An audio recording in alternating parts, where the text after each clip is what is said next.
Remember, you need 4, eh? What? Remember, you need 4. I know. I was just waiting for the gas one. Like, Yeah, that's fine.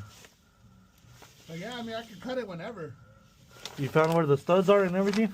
No. No. No.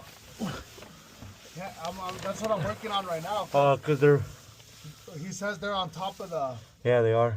So he says he can't see anything. So what I'm gonna do, I'm gonna measure from the corner and try to pinpoint it.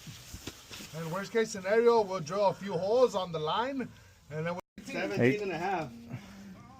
Oh no, you wanted to cut it at 17 and a half. You cut it to the nearest 18, no? Yeah, I think you did. Yeah, it's 18. And we're going to put another straw on the bottom to catch all the piping, eh? Nah. We didn't charge for that. That's going to make our life easier. You want to use the thinner one or this one? But yeah. Well, that one not too much.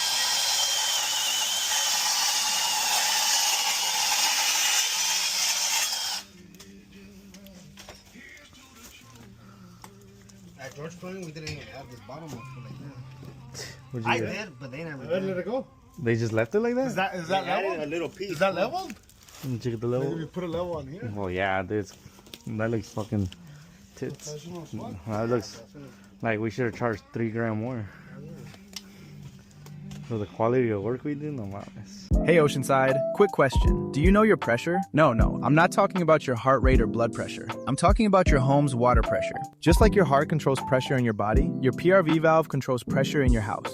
And just like high blood pressure is bad for your body, high water pressure is bad for your plumbing. It can cause leaks, damage pipes, and shorten the life of your water heater, sometimes without warning. We see this all the time here in Oceanside and North County. If you don't know your water pressure, call or text us to schedule a pressure check. Just like your blood pressure, it's better to catch it early, not when it's too late.